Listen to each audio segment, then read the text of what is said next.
So, this is Deepcool AK400 G2 Digital NYX, and this is one of the newer refreshes of one of the most popular cooler lineup in the recent market of the recent times, and also one of the most popular lineup from Deepcool, the AK lineup, and precisely this is the refresh of AK400 or the AK400 Zero Dark, which was also one of my most favorite coolers in the last couple of years. And about 3 months ago, Deepcool's official distributor of Bangladesh, CSI, sent me this cooler for review and also for my personal use. Since then, I have been using this cooler, and the performance was pretty much what I would expect for a $40 to $50 cooler in the tropical environment I live in. But you may ask what the performance is actually. So let's hop into our today's video and check if this cooler was enough for my workflow and if it kept my Ryzen 5600X cool enough at 90W max TDP or not. So welcome to a review of Deepcool AK400 G2 Digital NYX.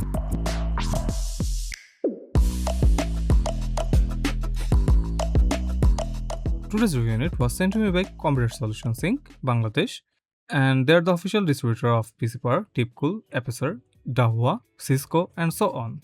And they're also one of the oldest computer distributor of Bangladesh, while distributing computer parts such as casing, monitor, PC peripherals, motherboard, graphics card, RAM, and so on.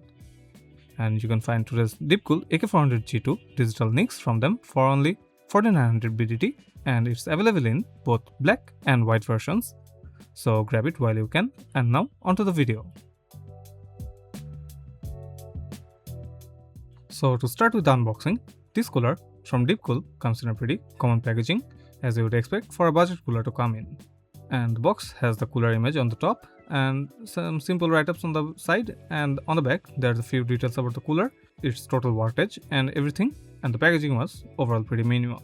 So opening the box, at first we get the mounting brackets and the screws and whatnot.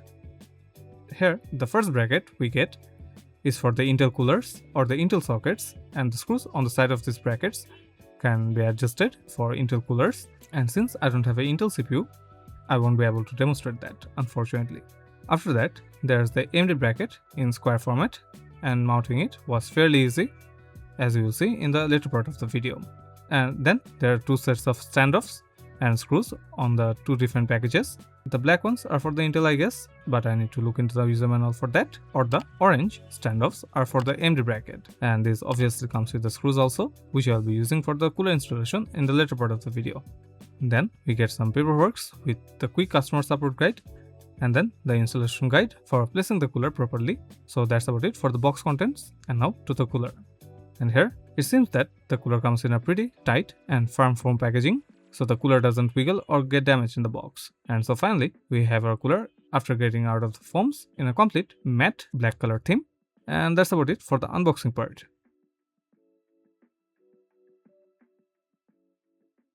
Okay, so about the build quality of the cooler, and we have a lot of things to discuss about it. So this cooler comes in two parts, the main radiator or the metal part, and the fan that is held tightly with two metal latches. So for opening the fan, at first we gotta remove the metal latches on the both sides of the cooler, and then finally we get our access to the fan, which is the Deepcool's FD12 V2 fan.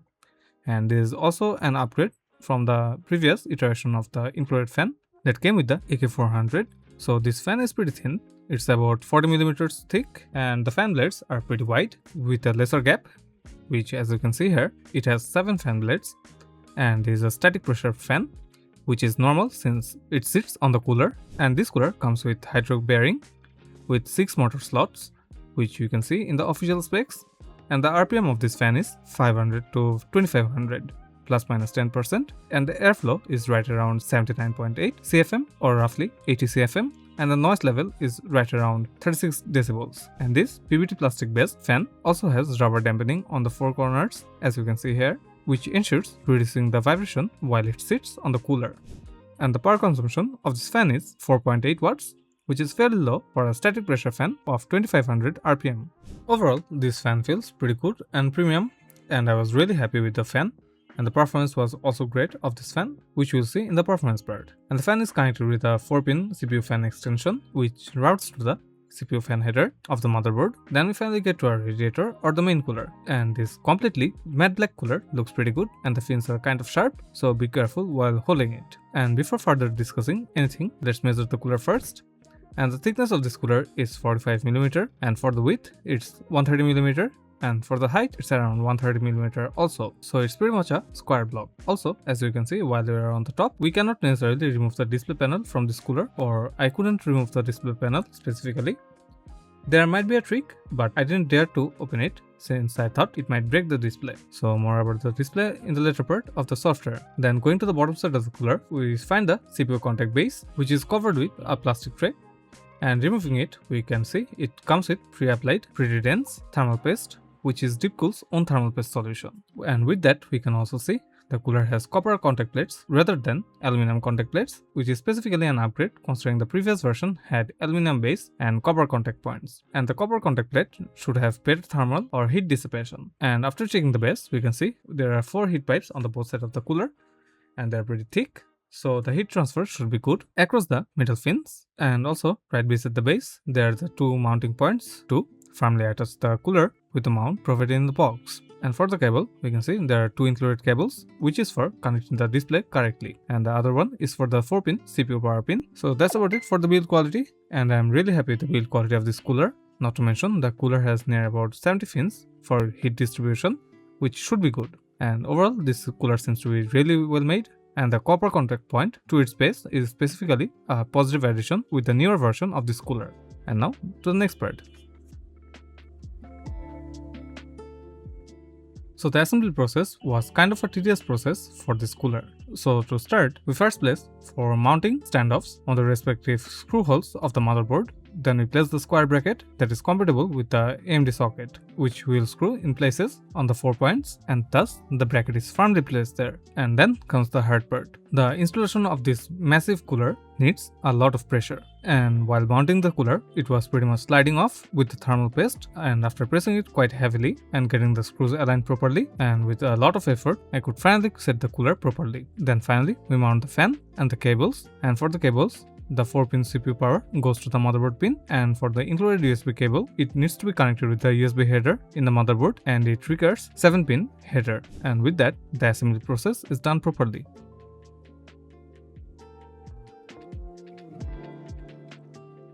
Now time for the testing, and I focused on direct comparison between the stock cooler and AK400 G2 Digital NYX across identical workloads. The system I am using is Ryzen 7 5700X, and I tested it under relatively high ambient temperatures around 35.5 degrees Celsius for the stock cooler and 33.5 Celsius for the AK400 G2. And each cooler was tested across 4 scenarios, and the scenarios were near ideal workload, open versus closed case behavior, sustained 100% CPU load using Cinebench, and mixed real-world workload.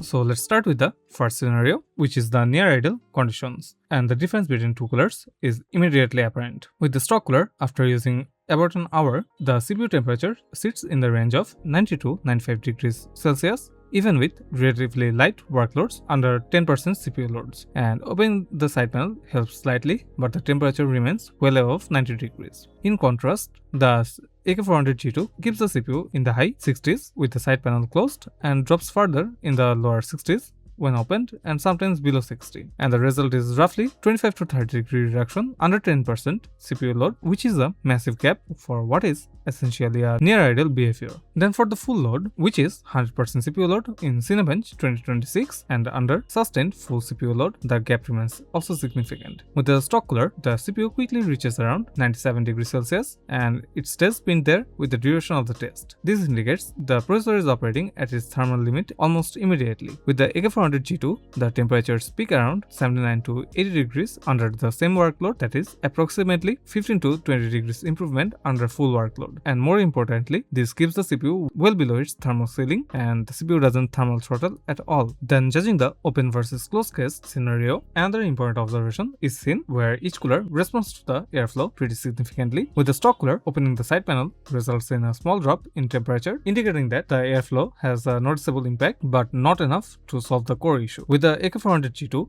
the difference between the open versus closed case panel results is also minimal. Thus, this indicates the cooling performance is far less dependent on the case airflow than the cooler itself, which is capable of handling the thermal load pretty effectively. And lastly, for the mixed load, which is the real-world scenario, with the GPU under full load and the CPU partially utilized, the AK400 G2 maintains temperature within the high 70s, and under similar condition, the stock cooler would have remained much closer to the thermal limit based on the behavior of the previous stage. This shows, even outside the synthetic benchmark, the thermal improvement carries over the real-world usage of this cooler. And to sum it up, across all the test case scenarios, the difference between the stock cooler and the AK400 G2 is pretty much consistent. The stock cooler operates at or near the CPU's thermal ceiling in almost every situation, whereas the AK400 G2 keeps the temperature significantly lower across the board. And the improvements ranges from around 25 to 30 degrees Celsius on low load to right around 25 to 20 degrees Celsius under full load. So the performance is pretty much consistent for this cooler and is a massive upgrade from the stock cooler, which is pretty much evident across the test. Then checking the software of the cooler. The software of this cooler is pretty much simple. On the homepage, we can see several stats of our PC, where there's the CPU temperature, the CPU load, the GPU temperature, and the GPU load frequencies. Also, there's the overall usage of the memory, storage, and network. But that's not important for our review today. Then on the second tab, we can get our configuration of the PC, where we can see my PC's configuration here. And on the last tab, we can finally find our device configuration or the cooler's configuration. As you can see here, the entire customization of the cooler is present here.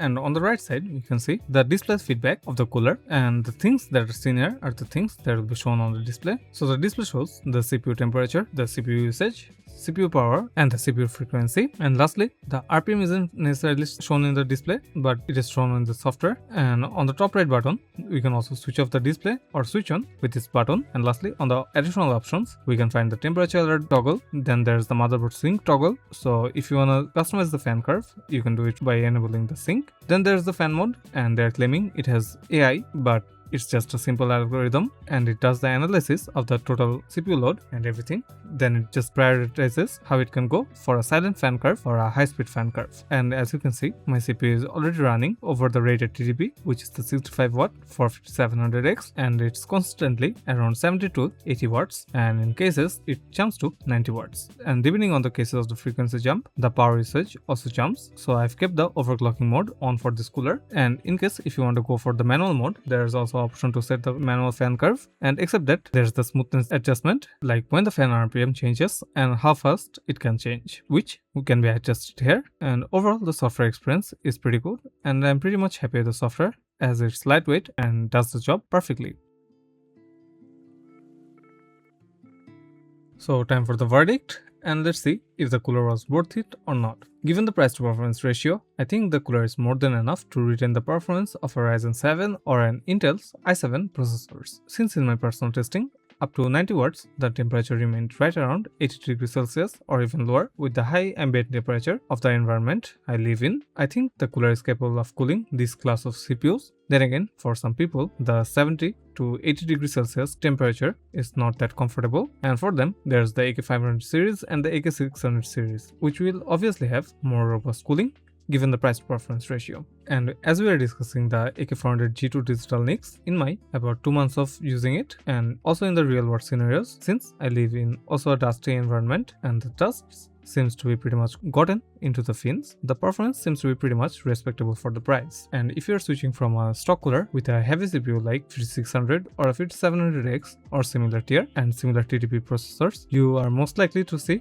right around 80 to 90 degrees Celsius or even 95 degrees Celsius on your stock cooler, and even sometimes thermal throttle your CPU, which I personally faced 3 months ago, obviously. And for you, the AK400 G2 is probably one of the best options to grab in the market right now. Yes, there are the best variants like AK400 and the AK400 Zero Dark and the AK400 Digital, but if you want to get the latest and the greatest, you might want to look into the AK400 G2. Yes, it would have been better if I could have compared between the AK400 and the AK400 Zero Dark versions. Then again, you can find the test results online, and given my ambient temperature of right around 33 degrees Celsius, you can subtract the ambient temperature from the other tests and compare the test results easily. So the final verdict would be this cooler is 100% recommended from me, as I am personally using this in my main rig and the performance is pretty much flawless. And not to mention, I haven't faced any kind of thermal throttling or any kind of weird cooling temperature like around 90 degrees Celsius or anything. So yes, I would definitely recommend this cooler and I would suggest to buy it.